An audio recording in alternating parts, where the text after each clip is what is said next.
The air inside Cole Manor was always still, so still it made even the softest sound feel like a disruption. Dust never lingered on its marble surfaces, and silence filled the long, echoing halls like a second coat of paint. That morning in the Georgia countryside, the quiet was broken only by the faint sweep of a cloth gliding across the grand staircase's polished railing. Elena Brooks moved with practiced care, her motions gentle and precise. Sunlight from the high windows caught the warm brown undertones of her skin and glinted off her dark hair, pulled back into a neat braid. The hem of her gray cotton dress brushed just above her ankles as she crouched to polish the banister. She wore no jewelry, no perfume, nothing that called attention to herself. Even her presence felt like a whisper. She had been here almost a month. Hired on trial as a live-in maid, Elena was as invisible as she was efficient. She worked before the others woke, cleaned rooms no one entered anymore, and kept to herself during staff breaks. She didn't speak unless spoken to, didn't complain about heavy loads, and never once asked for help. But what struck everyone, especially those who'd worked at the estate for years, was that she never accepted tips. Not from Samuel, the elderly black chauffeur with silver-gray hair who was known to slip a $5 bill into new hands. Not from Ruth, the head housekeeper, a stout black woman with kind eyes who admired Elena's quiet diligence and once tucked cash into a stack of folded linens. Each time, Elena's answer was the same, a soft, grateful smile and a quiet, "Thank you, but I can't take this." It might have seemed admirable to most, but to Adrian Cole, it was a red flag.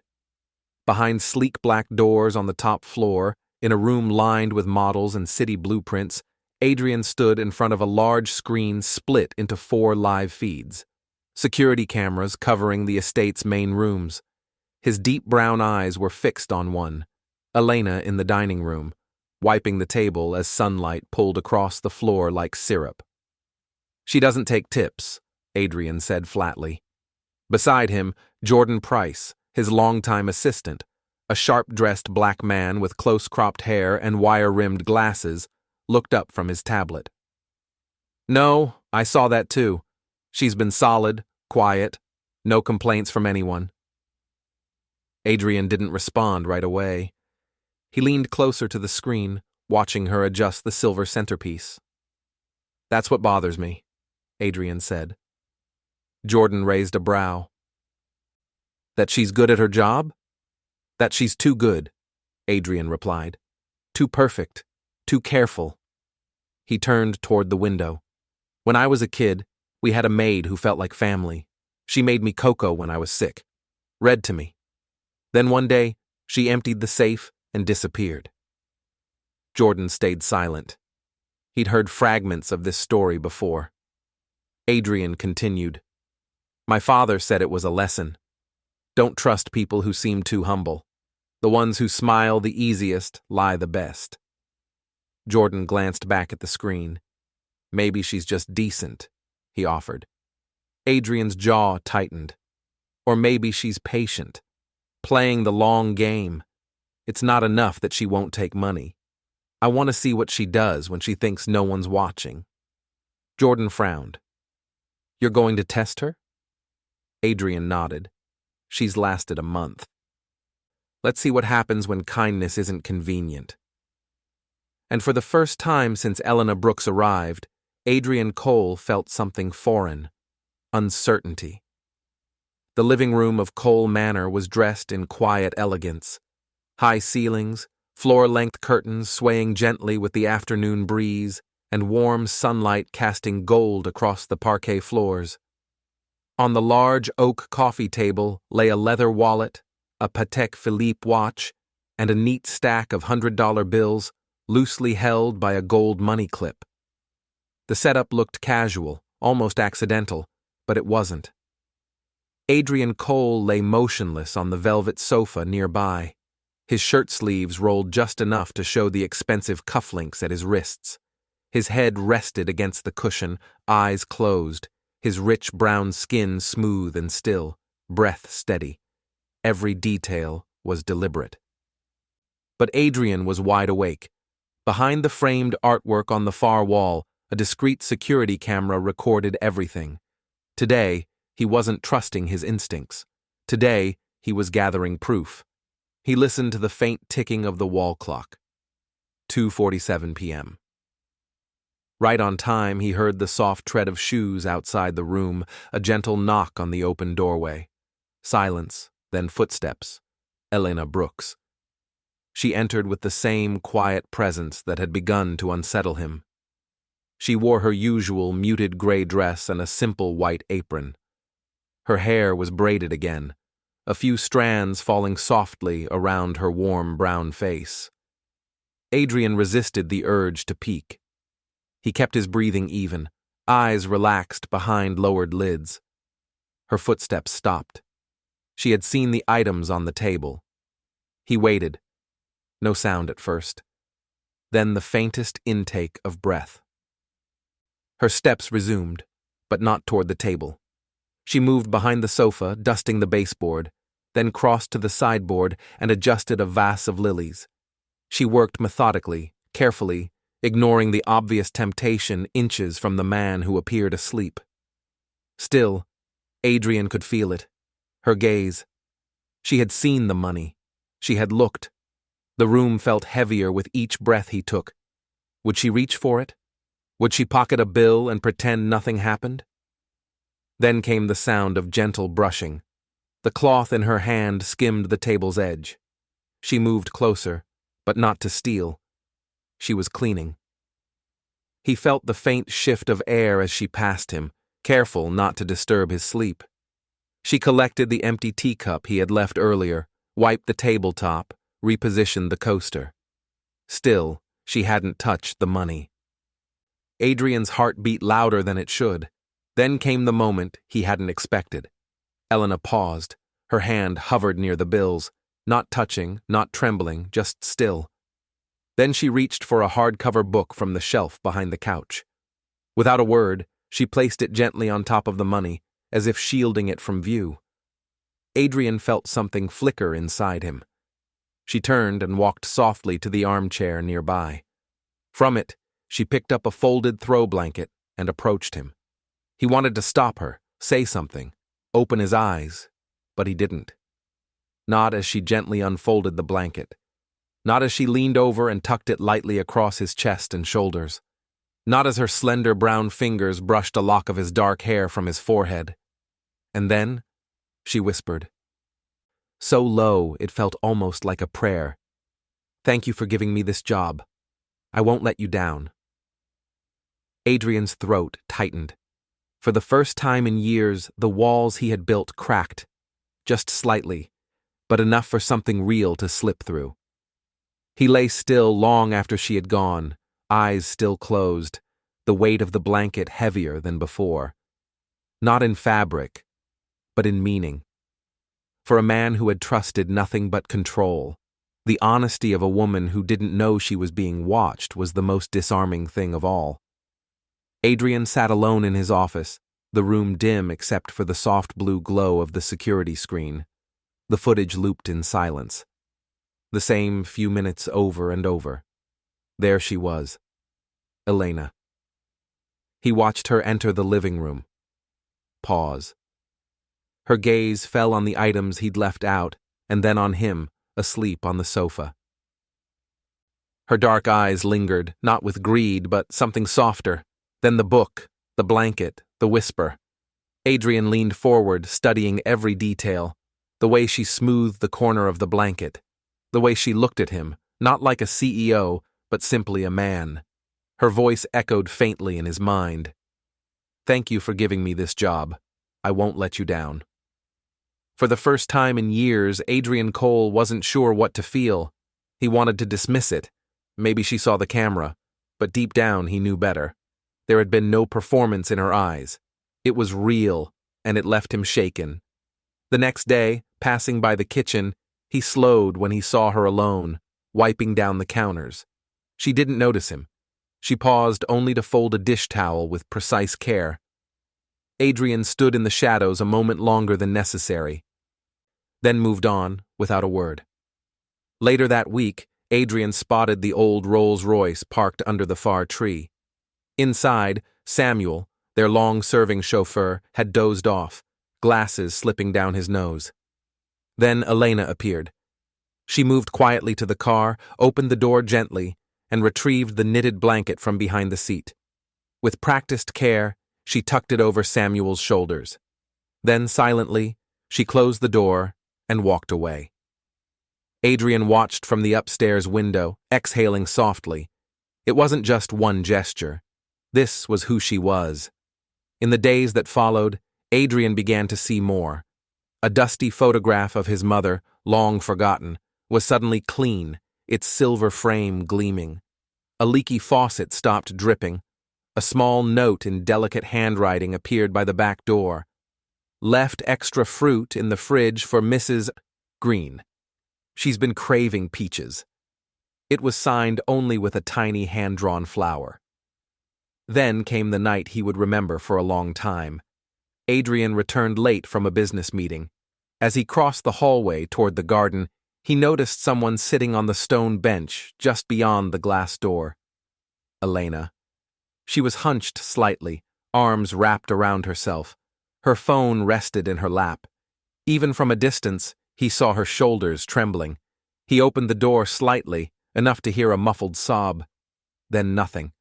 She wiped her face with her sleeve, inhaled slowly, and whispered something he couldn't make out.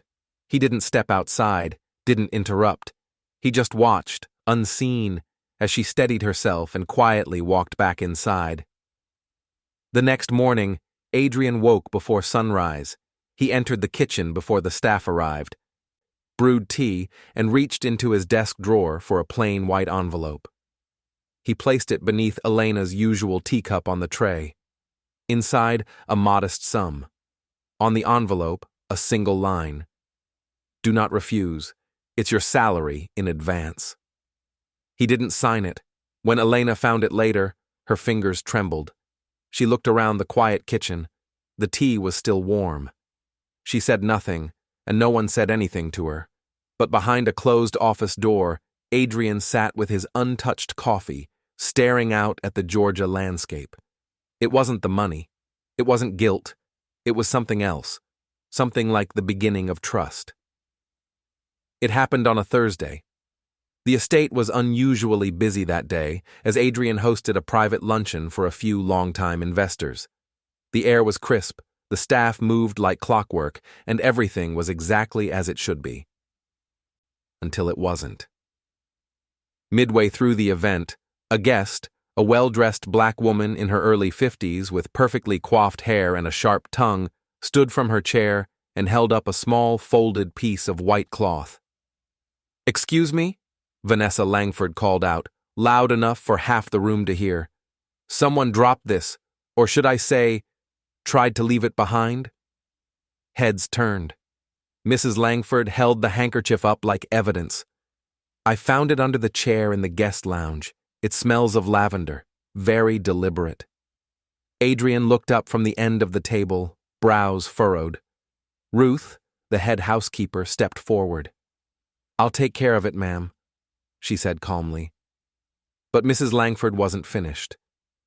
"I've been to enough estates to know how these things go. A handkerchief left behind? Please. It's an old trick. One meant to draw attention." The implication hung in the air, sharp and unmistakable. Adrian's jaw tightened. Minutes later, Elena was summoned to the back corridor near the study. She arrived quietly, hands folded in front of her apron, her brown face pale but composed. Ruth stood beside her, holding the handkerchief gently. "Is this yours, Elena?" Elena blinked, her gaze dropping to the cloth. A small embroidered flower sat neatly in one corner. "Yes," she said. "It must have fallen from my pocket while I was cleaning." "She didn't do it on purpose," Ruth added. "She's had that since she arrived." But Adrian said nothing. He stood by the window, arms folded. Finally, he turned. "Elena, I need to ask, were you trying to get someone's attention?" "No," she answered quickly. Then again, softer. "No, sir." Then why didn't you say something when Mrs. Langford confronted you? She hesitated. Because it wouldn't have mattered. Adrian's brows drew together. Excuse me? I've been accused before, she whispered. Then it came out, slowly at first, then like a dam breaking. I used to work at a nursing home. There was a patient, Mr. Ellis. One night he collapsed. The ambulance was late, so I gave him my blood. It saved him. She paused. A few days later, someone reported a gold cross missing from his drawer. They found it in the laundry cart I used. I didn't take it. I don't even know how it got there. Her voice cracked. But they didn't ask. They just let me go. The room was silent. Elena took a breath. Since then, when people accuse me, I don't explain. I just leave. It's easier. People believe what they want. Adrian stood frozen, her words pounding through the armor he'd built. He looked again at the handkerchief. Not a ploy, not a trap, just a memory. Something stitched by a mother long gone. Ruth stepped back, leaving them alone. Elena turned as if to leave. I'll collect my things, she whispered. No, Adrian said sharply. She paused. He stepped forward. You're not going anywhere. She turned slightly, eyes wide. I was wrong, he said, and I'm sorry. He picked up the handkerchief and pressed it gently into her hand. You don't have to explain anything else. Not to me. For the first time since arriving at the estate, Elena let herself cry. Quietly, without shame, not from fear, but from the overwhelming relief of finally being seen. The morning after, the estate was quiet. The tension from the day before had faded, but something lingered. Adrian felt it in his chest like a quiet ache. He found Elena alone in the back hallway, organizing supplies. For a moment, he simply watched how her brown hands moved. Elena, he said gently. She turned, startled. Would you walk with me for a moment? She hesitated, then nodded. He led her to a wooden gate at the far end of the garden. The hinges creaked as he pushed it open. Beyond lay a smaller private garden with wild roses curling around trellises and ivy climbing the walls. This was my mother's space, he said, voice softer than she'd ever heard. She loved it here. Elena glanced around. The air smelled of old jasmine and warm soil. I haven't let anyone in since she passed, he added. He turned to face her. I owe you an apology for doubting you, for almost pushing you out. She looked down. I've always believed good people defend themselves. Speak up, prove something. He paused. But you taught me something else. That sometimes the kindest people say the least, not because they're hiding, but because they've been hurt enough to know silence is safer. Elena's eyes met his, surprised by the softness in his expression. This place used to feel like hers, he said, but today, it feels like yours too. For the first time, Adrian looked at her not as a maid, but as someone real, someone he could trust. From that day forward, quiet changes took place. Adrian began joining the staff for morning tea in the side kitchen, something he'd never done. When he poured himself a cup, he poured one for Elena too. At first, she refused politely.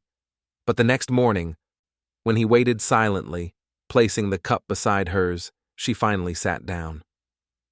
One afternoon, Adrian called her into the library. The room was vast, floor-to-ceiling shelves, ladders, and rows of leather-bound books. I'm having the collection recatalogued, Adrian said. Too many of these sit here untouched. Some should be repaired, others donated. I'd like you to decide. She blinked. Me? I trust your judgment. Just a few words. But for someone who had always waited for permission, it felt like something far more. A week later, Adrian walked the garden paths. Near the rose bushes, he heard laughter. Elena was standing beside George, the elderly gardener, handing him a cloth to wipe his brow. She had a smudge of soil on her cheek and held a watering can. Then she said something that stopped Adrian in his tracks. "If I can bring a little peace to someone's day, even just by wiping a window or watering flowers, then I think that's a life worth living." He didn't move. He stayed hidden and let the words settle. Adrian Cole, who had spent years hiding behind polished walls, felt something unfamiliar bloom quietly in his chest. Not guilt, not confusion, but respect, and maybe something dangerously close to love. The rain came suddenly that night, hard and relentless, drumming against the roof like 1,000 fingers tapping in urgency. Thunder rolled in from the hills as wind swept through the garden. Inside the grand house, the lights flickered once, twice, then went out. Adrian grabbed a flashlight from the foyer and started walking. As he turned the corner near the kitchen, he caught a flash of movement. Then he saw her. Elena. She was pressing a dish towel against a cracked window pane as rain blew in, soaking the counter and her. Her dress clung to her shoulders, braid loosened from the wind. She was shivering. Adrian didn't think. He walked straight to her, shrugged off his jacket, and gently draped it over her shoulders. "Come on," he said quietly. He took her hand, just enough to guide her down the hallway into the small emergency kitchen, where a soft amber light still glowed. It was warm there. Dry. Safe. Elena stood near the counter, arms crossed under his jacket, head low. Adrian poured water into 2 mismatched mugs. The rain slammed against the glass. They said nothing for a while, and for once the silence felt right. Then he asked, barely above a whisper, "Why did you stay?" Elena looked up, surprised. "After everything. You could have left." She looked down at her hands. "Because," she whispered, "no one has needed me like this place does." And she added, softer still, "I didn't want to leave while someone who's still hurting is pretending he isn't." Adrian's breath caught. She wasn't even looking at him, but her words saw straight through. He blinked slowly, turned away toward the rain outside. "I don't know how to be soft with people," he said. "I don't know how to be open." Elena stepped closer. "You don't have to know," she said. "You just have to feel it." Adrian looked at her, then really looked. And in that small kitchen, under the hum of the emergency light, Adrian did something he'd never done without overthinking. He reached out. His hand hovered a moment before gently brushing a strand of hair from her face, settling lightly against her cheek. It wasn't a kiss, not a promise. Just the first time Adrian Cole touched something he didn't want to lose. And for Elena Brooks, it was the first time someone touched her like she was real and safe. The rain continued to fall, but inside that small kitchen, something far more fragile had just begun to grow. The night of the charity gala arrived with quiet elegance. The estate glowed beneath strings of warm lights. Black cars pulled into the driveway. Guests stepped out in gowns and tailored suits, a beautiful gathering of black professionals, entrepreneurs, and philanthropists. But amid all the grandeur, Elena stood calmly near the entrance, a small clipboard in hand, greeting each guest with practiced warmth. Adrian had trusted her with one of the most delicate roles, to oversee the flow of the event. Elena had hesitated when he first asked, "Are you sure?" He'd only smiled. "There's no one else I'd rather have in charge."